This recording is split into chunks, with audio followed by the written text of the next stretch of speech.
নমস্কার, আমি ডক্টর সুতপা বসু। আজকে আলোচনা করব যে মঙ্গল গ্রহ কখন আমাদের জীবনে অমঙ্গল ডেকে আনে।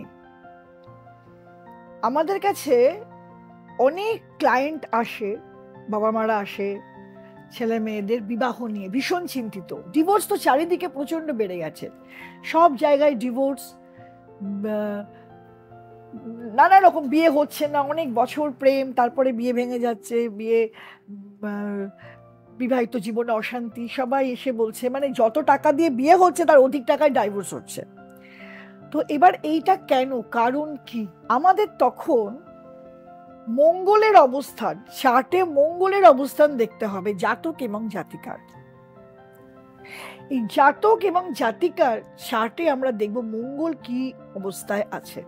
আমাদের জ্যোতিষশাস্ত্রে একটা দোষের উল্লেখ করা আছে, মাঙ্গলিক দোষ, সবাই শুনে থাকবেন, বা ভৌম দোষ। একই, ভৌম দোষ বা মাঙ্গলিক দোষ। এখন আমাদের বিয়ের ঘরগুলো কি হয়? এক হচ্ছে জাতক বা জাতিকা মানে লগ্ন, দুই হচ্ছে পরিবার, পরিবার বৃদ্ধি, উদ্যম, পাঁচ হচ্ছে প্রেম, সাত হচ্ছে বিবাহ, আর একাদশ হচ্ছে সাকসেস। তো আমাদের দেখতে হবে যে এই হাউসগুলো কোনোভাবে অ্যাফেক্টেড নয় তো, কোনোভাবে অ্যাফ্লিক্টেড নয় তো, তাহলে কিন্তু বিয়ে হ্যাম্পার্ড হবে। এই হাউসগুলো যদি রাহু দ্বারা, কেতু দ্বারা, শনি দ্বারা অ্যাফ্লিক্টেড থাকে কোনোভাবে, তাহলে কিন্তু বিয়েতে একটা প্রবলেম দেখা দেবে। এবার আমরা আসি, আলোচনা করব ভৌম দোষ বা মাঙ্গলিক দোষ আসলে কি।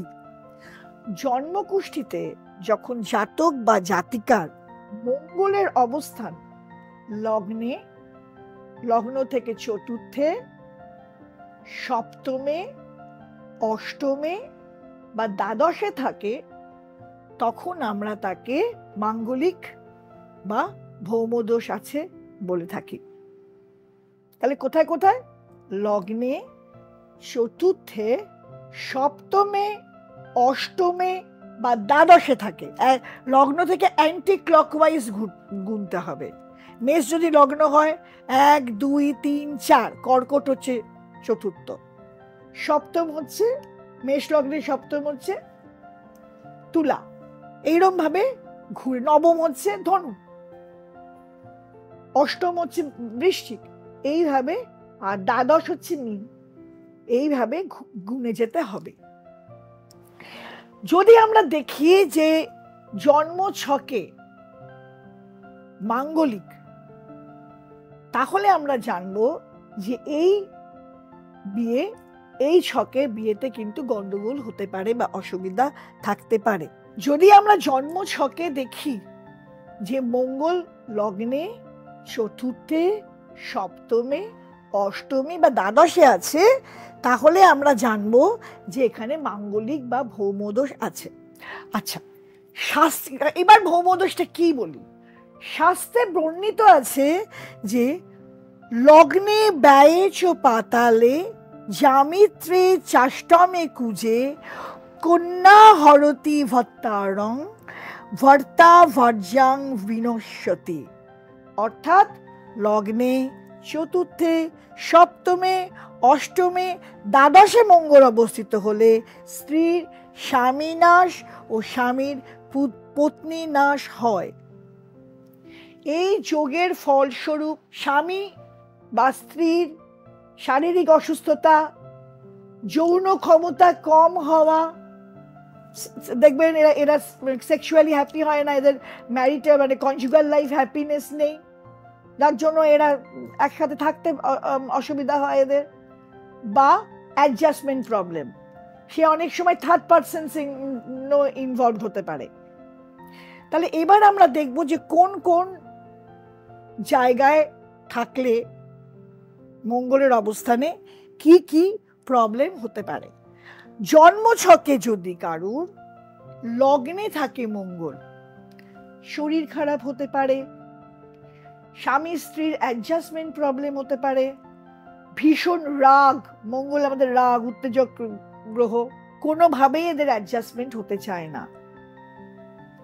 যদি চতুর্থে মঙ্গল থাকে তখন দেখবো পরিবারে প্রবলেম, হয়তো হাজব্যান্ড ওয়াইফ ঠিক আছে, তাদের শরীর ঠিক আছে, কিন্তু বাড়িতে অ্যাডজাস্ট করতে পারছে না, ফ্যামিলিতে অ্যাডজাস্টমেন্ট হচ্ছে না, হয়তো শাশুড়ির সাথে অ্যাডজাস্টমেন্ট হচ্ছে না, ননদের সাথে অ্যাডজাস্টমেন্ট হচ্ছে না, কোনো পারিবারিক অসুবিধা হচ্ছে।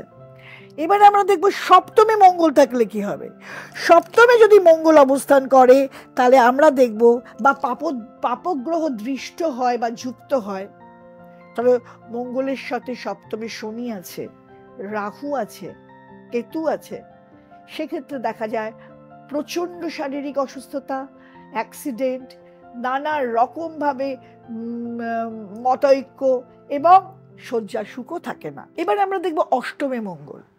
অষ্টমে মঙ্গল থাকলে দেখা যায় স্বামী বা স্ত্রী কারুর প্রলংড লং ক্রনিক ডিজিজ, অনেক দিন ধরে একটা অসুস্থতা প্রিভেল করছে, বা কোনো বড় অ্যাক্সিডেন্ট হচ্ছে, তাতে সে একটা মানে নর্মাল লাইফ হারাচ্ছে। এবার আমরা দেখব দ্বাদশে মঙ্গল। দ্বাদশে মঙ্গল থাকলে ওই একই আমরা জানবো শারীরিক অসুস্থতা। দ্বাদশে মঙ্গল হলে যদি কোনো জাতক জাতিকার জন্মকুশলে দ্বাদশে মঙ্গল থাকে, তাহলে দেখা যাবে যে জাতক জাতিকার বিভিন্ন কারণে শান্তি নষ্ট হচ্ছে, ডিভোর্স হওয়ার 100% চান্স থাকে, সেক্ষেত্রে ভীষণভাবে ডিভোর্স হওয়ার চান্স থাকে, সেক্ষেত্রে শয্যা সুখ, দ্বাদশ স্থান থেকে আমরা শয্যা সুখ বুঝি, শয্যা সুখ পায় না তারা, এবং প্রলংড অসুস্থতা, নানা রকম অসুবিধা, এমনকি যে কোনো একজন স্পাউসের মৃত্যু পর্যন্ত হতে পারে। তাহলে এর থেকে নিষ্কৃতি পাওয়ার উপায় কি? ফার্স্ট অফ অল, এই মাঙ্গলিক দোষ কিন্তু চার্টে খণ্ডন হয়। মাঙ্গলিক দোষ কখন খণ্ডন হয়? যখন মঙ্গল স্বক্ষেত্রে থাকে বা মঙ্গল উচ্চস্থ থাকে, মানে মঙ্গল যদি রয়েছে বৃশ্চিকে, বা মঙ্গল যদি রয়েছে মেষে, বা মঙ্গল যদি রয়েছে মকরে। কেমন? ধরো কারুর মকর লগ্ন, মঙ্গল মকরে, খণ্ডিত হবে। ধরো কারুর মেষে চতুর্থ স্থান পড়ছে, বা তুলা লগ্ন, মেষের সপ্তমে মঙ্গল, সে যেহেতু মঙ্গল তার অধিপতি, তাই জন্য সেটা খণ্ডন হয়। আর কখন খণ্ডন হয়? যদি শনি লগ্ন থেকে চতুর্থে বা সপ্তমে বা অষ্টমে বা দ্বাদশে বা লগ্নে থাকে, তাহলে কিন্তু মাঙ্গলিক দোষ খণ্ডন হয়। কিন্তু শনি যদি এই লগ্নে, চতুর্থে, সপ্তমে, অষ্টমে বা দ্বাদশে মঙ্গলের সাথে থাকে, তাহলে কিন্তু সেই মাঙ্গলিক আরো প্রবল মাঙ্গলিক হয়, খণ্ডন হয় না। আর কখন খণ্ডন হয় না? যদি শনি মঙ্গলের অপোজিটে থাকে। যেমন মঙ্গল রয়েছে মেষে, ধরো চতুর্থে বা দ্বাদশে বা অষ্টমে, এবং শনি রয়েছে তুলায়, ঠিক মঙ্গলের অপোজিটে, সমসপ্তমে মঙ্গলকে দৃষ্টি দিচ্ছে, তাহলে মাঙ্গলিক খণ্ডন হয় না। এবার এই মাঙ্গলিক দোষ যখন কারুর চার্টে খণ্ডন হচ্ছে না, যখন আমাদের এই মাঙ্গলিক দোষকে খণ্ডন করতে হবে, কি করে করব? কাঁচি দিয়ে তো কাটা যাবে না।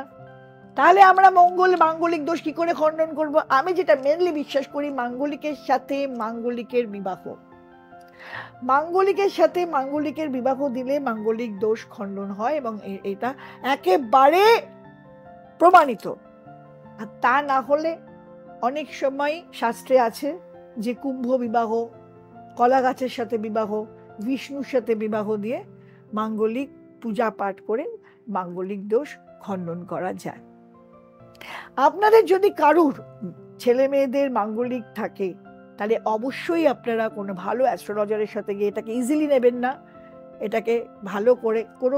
আর একটা জিনিস মজার আছে, মেয়েদের মাঙ্গলিক দোষ হলে মাঙ্গলিক মেয়েরা কিন্তু খুব স্ট্যাবলিশড হয়, ভীষণ স্ট্যাবলিশড হয়, এটা আমি দেখেছি। ছেলেদের মাঙ্গলিক থাকলে কিন্তু অনেক সময় বিজনেস হ্যাম্পার দেখা যায়, প্রফেশনাল লাইফে হ্যাম্পার দেখা যায়, মেয়েদের দেখা যায় কি মেয়েরা অত্যন্ত স্ট্যাবলিশড হচ্ছে।